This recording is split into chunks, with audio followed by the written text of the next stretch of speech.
Është momenti kur verifikohet identiteti i secilit për juve që do të shkoni të votoni, do të keni një dokument, natyrisht një letërnjoftimin ose pasaportën me vete, do të gjendet emri juaj në listën e votuesve, do të bëni një nënshkrim tek ajo lista për të kuptuar se e keni marrë, për të pranuar se e keni marrë flet votimin dhe e keni realizuar të drejtën e votës.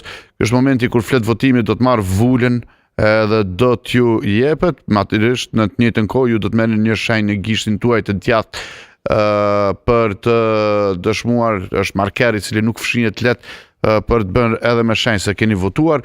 Dhe ky është momenti kur gazetari ynë hyn drejt për drejt tek kutia e votimit, tek kabina e votimit, që natyrisht gjithçka diskrete, jep votën e tij sipas preferencës që ka, dhe pastaj drejtohet drejt kutisë votimit për ta vendosur votën. Ky është i gjithë procesi, miq, nëse po e vreni, nga momenti kur Flori tha po hyj të votoj, as 3 minuta nuk i mori kohë i gjithë kjo punë. Pra, diku rreth 10 deri në 15 minuta për shkuar deri tek vend votimi juaj, kudo që është, diku 5 minuta maksimalisht procedurë dhe një proces i tërë i vendimarrjes që ju e kryeni për gjithsej 20 minuta.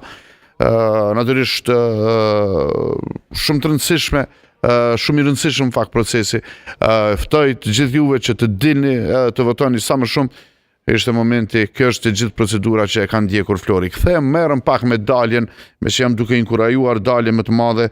Do të flas pak për daljen deri në orën 11, me që tashmë janë përmbushur, janë realizuar, është nuk realizuar 97% e futjes së të dhënave. Faleminderit shumë Flori për këtë lidhje direkte. Kthehemi në studio, shkojmë tek faqja e KQZ-s, fakt tek hapësira ku po numërohen votat. Lajmi që është deri në orën 11 kanë dalur